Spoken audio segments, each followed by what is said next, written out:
来了，许久不见啊。只是此计太过于凶险，上一次败得太惨。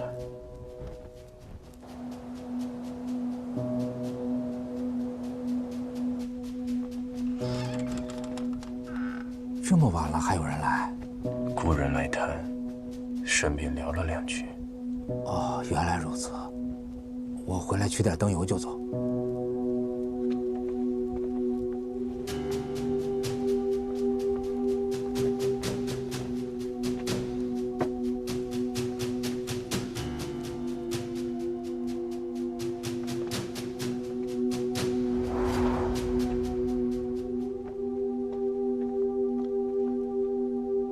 哎，你朋友走了？走了，还走得很快。你看起来精神好像不太好，要多注意休息啊。好。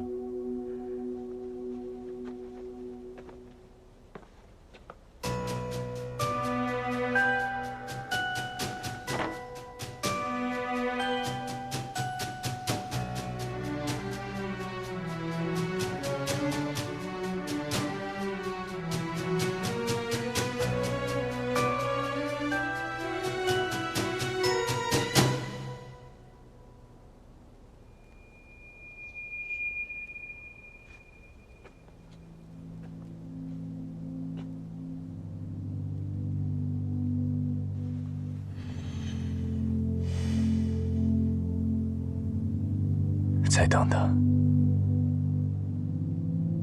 哥哥很快会给你一个交代。哥哥，我不需要什么交代，我只希望你能好好活着。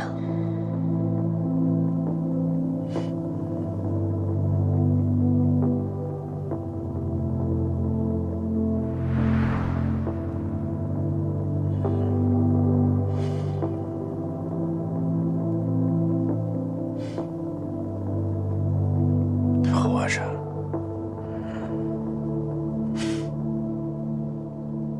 活着有什么用？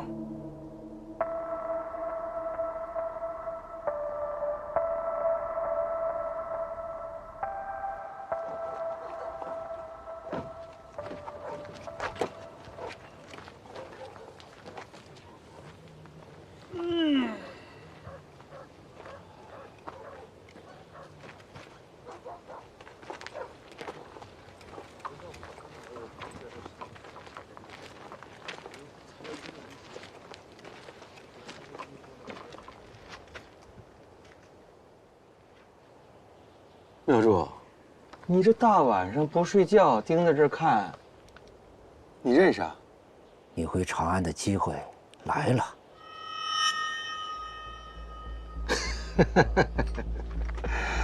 大晚上的啊，别唬我。上个月，我收留了一个人，他说自己姓曾，在长安做生意，被骗光了本钱，求我给他一片遮头瓦。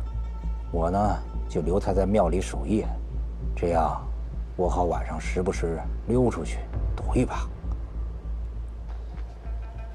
我说妙珠啊，你输多少钱了？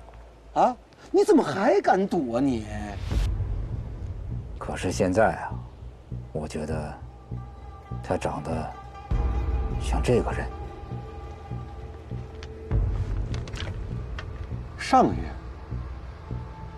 你怎么不早说呀？你不会是老眼昏花，昨天刚看出来吧？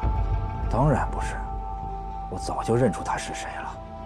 可是这个人之前在长安的事迹我也听说过，他可是萧武阳千挑万选出来的人，我得审时度势一番。这将来，要是萧武阳东山再起的话，那这个人，我肯定也是不敢得罪的。这没想到啊，你这心思还挺缜密的。今天呢，我看他迷迷瞪瞪的，像是在跟鬼说话似的。这个人，他没什么前途了，倒不如把他给供出去，送咱俩一场富贵。1000两银子呢，功劳可以归你。可是我这最近呐，这手气不太好，怕不是沾了你的霉运，还欠下了不少外债。我只要一条回京的路，赏金归你。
我以为哥哥是不会在人前睡着的。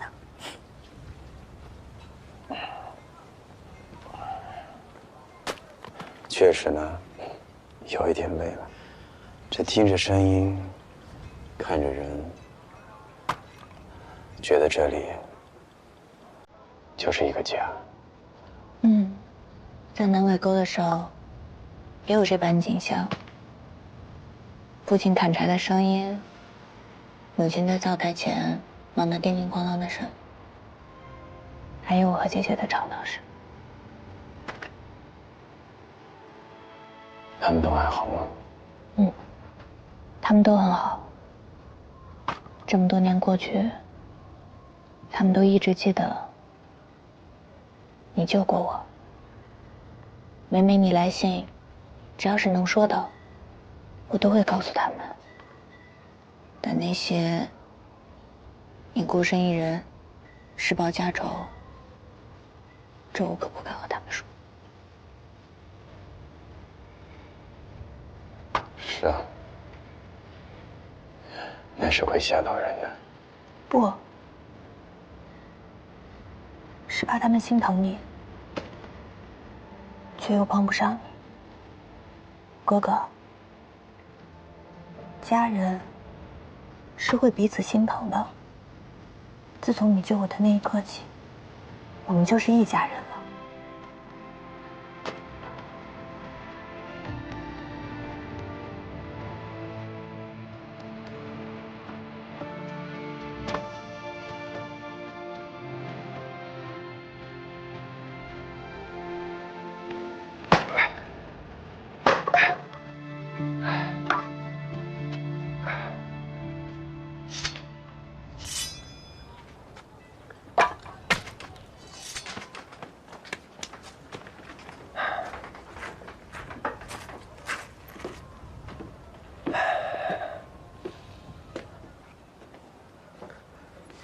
怎么不砍柴了？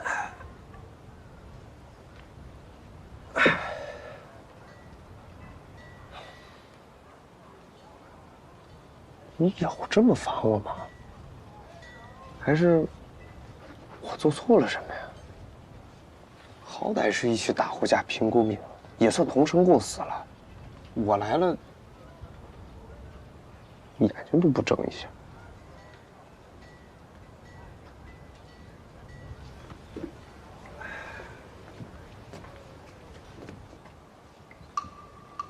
我知道他是谁。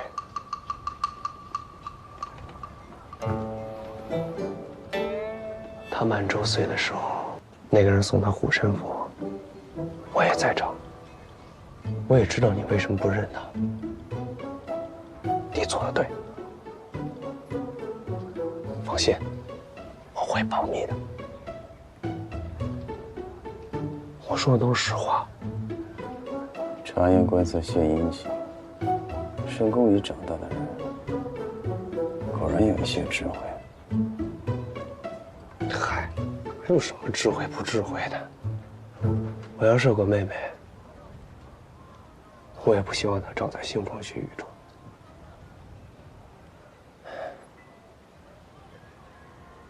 坐对。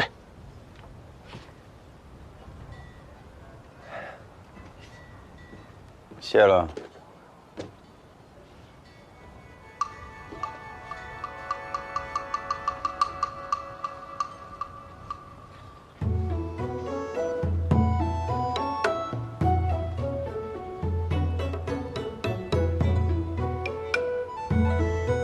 没事儿。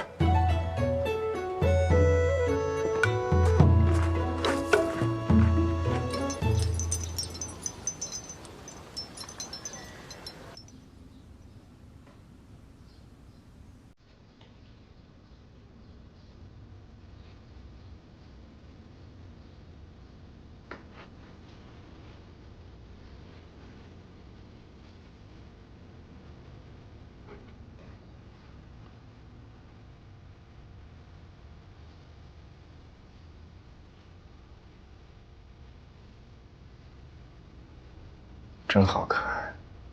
你真无赖。你没睡着啊？你悄无声息地闯进别人家里，还把我连夜绣好的帕子给弄皱了，我这可是要卖10文钱的。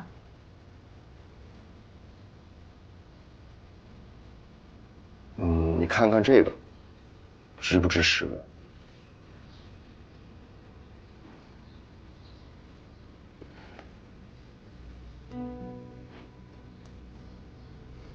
你得手了？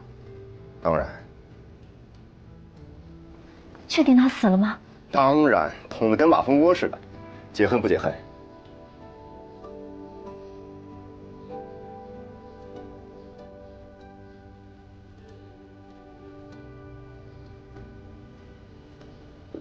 你怎么了？你这个样子我有点捉摸不透啊。大仇得报不是应该开心点吗？我雇你替我杀人，你从未收过我半文钱，可我却还是没日没夜的织布，没日没夜的绣花。你知道我为什么这么做？因为你想在长安城里买房。因为每天重复做同一件事情，才会不想起过去的事。时间才会过得快一点。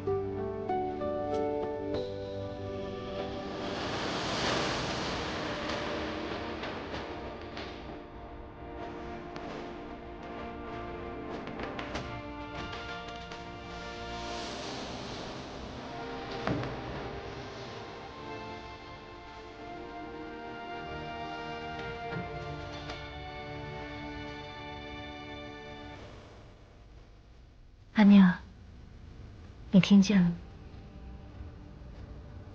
大仇得报了。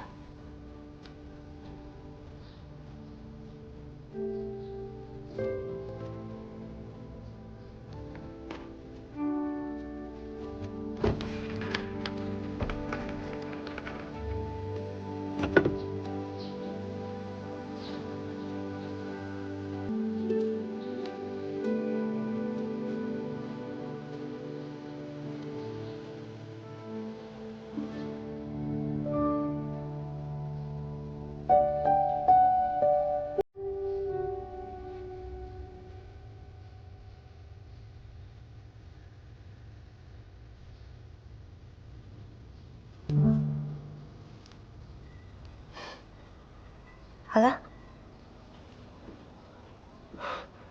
太好了，书法官技我最不擅长，多谢白婉姑娘。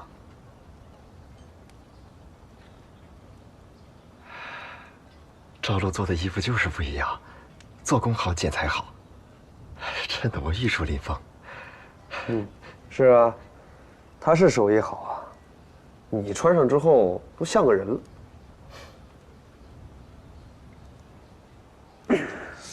话说待会儿我去见他，该送他什么礼物好？她是个绣娘，送她一匹上好的绫罗，我觉得不错。但送出惊喜更有新意。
衣服不错。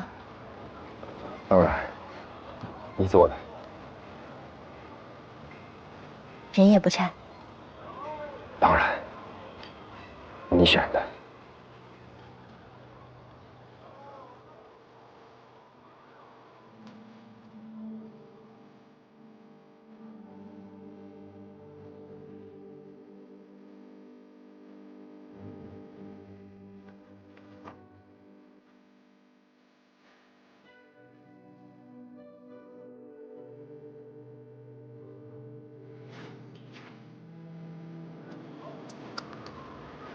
腻歪歪，你说送人东西，这两手空空的。已经送了。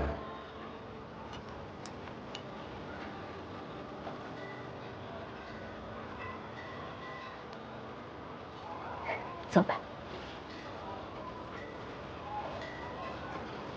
哎，这个是送给你的。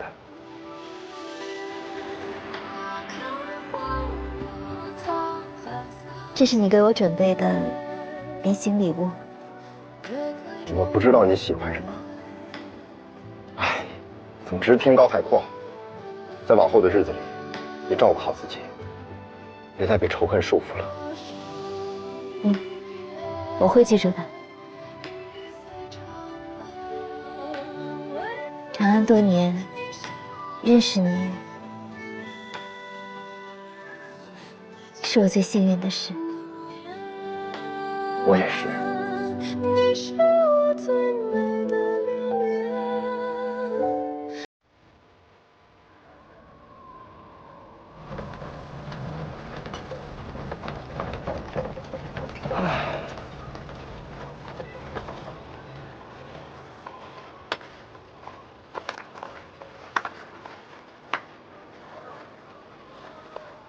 我来送朋友，你一个人来就罢了，他也在。是啊，没人盯着他，要是跑了，找回来，他就是一具尸体了。你嘴里还真吐不出一句好话来。本来想着你要提亲，过来给你助助威，那谁知道你给人送走了。你们怎么都以为我是来提亲的呀？我像是这么痴情的人吗？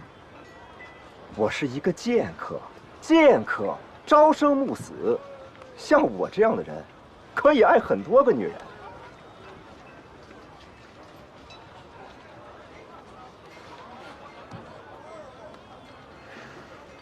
行吧，我承认，我确实是喜欢他，可他独自来长安，为了报仇矢志不渝。他心中能装下多少对我的喜欢？况且，我也不希望他跟着我陷入重重危险。与其这样，倒不如放下。天高海阔，有缘再见吧。哎，来，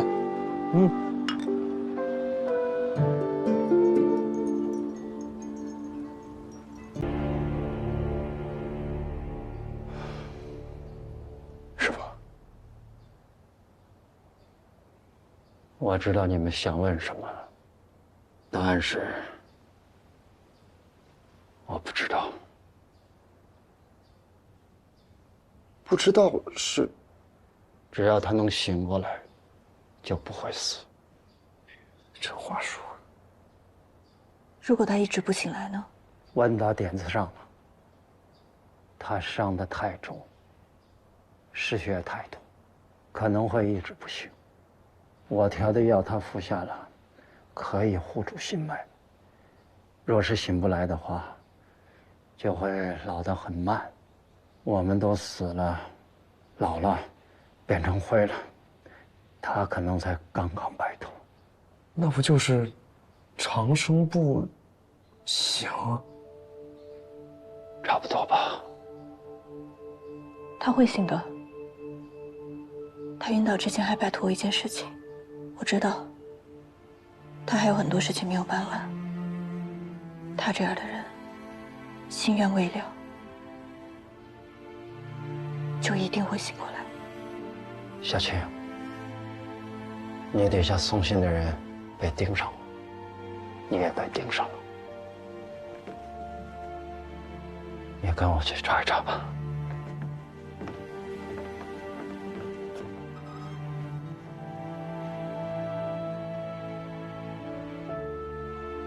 自我记事以来，我就一直带着这股身份，虽有过劫难，可是也却平安到了如今。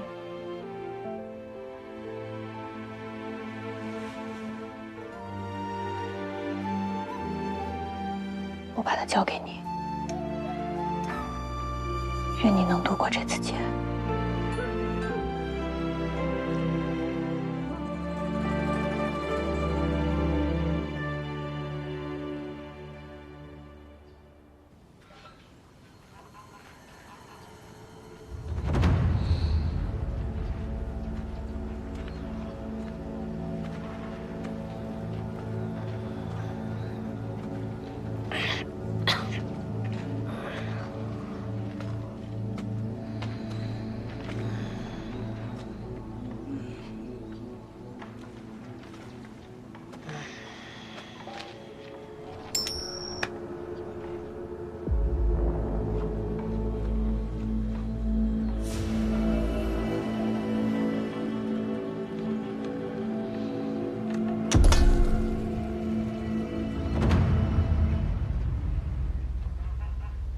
什么意思？将军传信来，他说你犯错了。我想知道，袁凤山认为我错在哪儿了？城破时，你的部下没能带走飞敌，此为其一。飞敌在你侄儿手中，还就不能死。你不顾将军之令，亲自下手不迟，私自的调了那么多人，全然忘记大局，还折损了情谊。自为其二。王明下没有你的位置了。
伤得很重，我没敢请大夫，只是用了刘家的止血草药。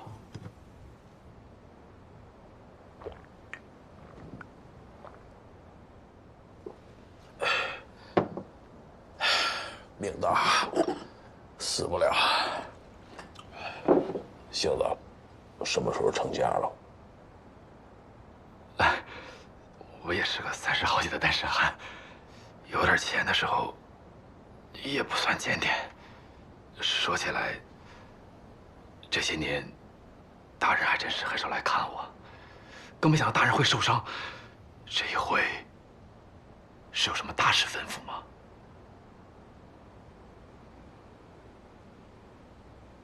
你的车呢？在，我把马车挂靠在集市的车马行里。能出城吗？能，手续齐全。带我出城。大人，我给您包扎的时候，我看您身上带了钩索，还一定要我跟着去吗？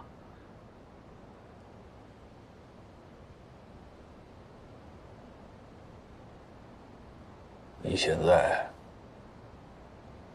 是我唯一可以信任的人了。当年你是跟我一起杀了我哥。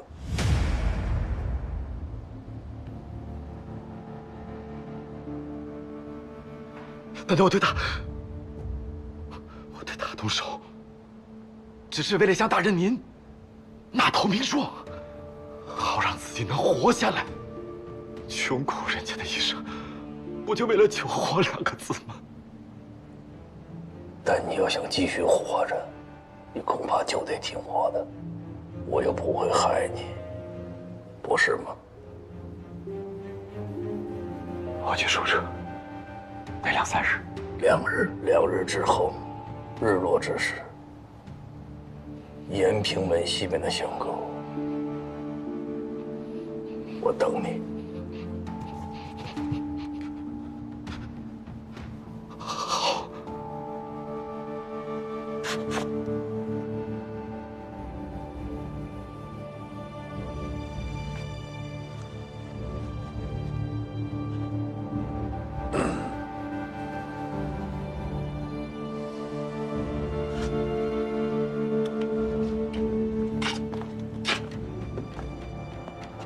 杏子，帮了我这回，咱们两不相欠。等我出了城，永不相见。谢大人。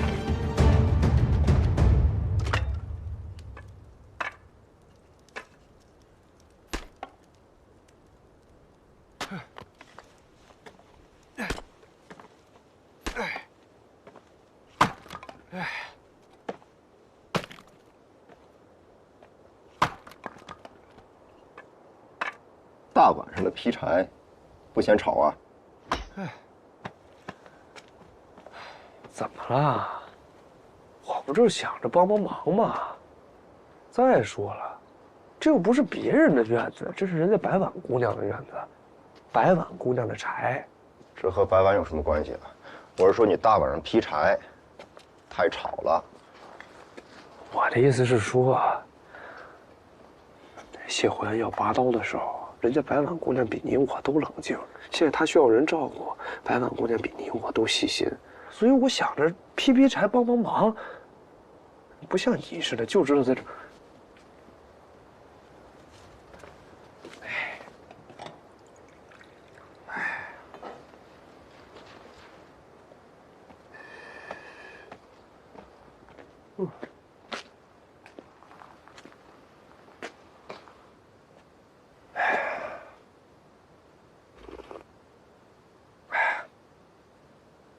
你说，这白婉和谢环是什么关系啊？总之和你没关系，啊，早点休息吧，明天还得接班。当然跟我没关系。哎呀，我现在是落难了，但想当年好歹也是个皇族，京都里各门贵胄间大大小小的事我也都知道，甚至有的都在场，譬如谢环有个妹妹，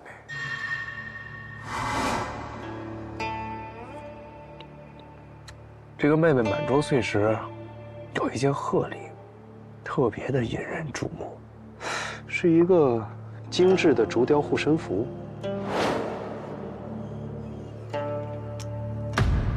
昨晚我正好看见。你小点声，你说什么呢？你说你俩传珍珠挺好，你滚出来！哎，洒了！我告诉你啊，把这件事情给我烂在肚子里，要是让我听到你在外面乱说，我打断你的腿。哎呀，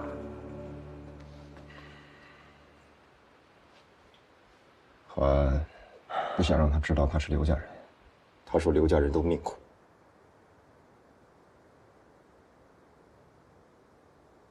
是命苦，还命短。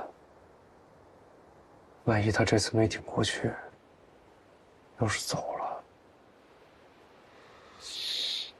我还得跑。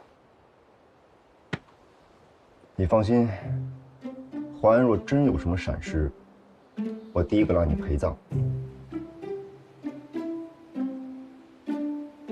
跟我有什么关系啊？因为你嘴欠。他不会有事儿的，国师都说了，他能活到83岁呢。国师？哪个国师？就我父皇在位时候的国师啊，岑伟宗。岑伟宗可是有名的相士，所以他说了才准嘛。他什么时候算的命？大概12岁的时候。12岁的时候，华安正在逃亡啊，他哪有时间算命？我12岁的时候，国师给我算的呀。国师说我能活到83岁，那没有谢华安的保护，我能活到83岁吗？那如果我活到了83岁，是不是就是他保护我活到了83岁？所以谢华安也能活到83岁，啊？别担心啦，来。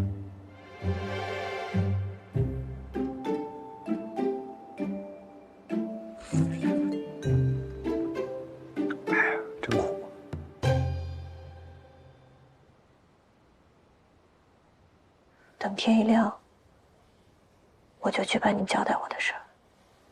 但我能力有限，你的复仇一环扣一环，要想实成，你得醒过来，自己去办。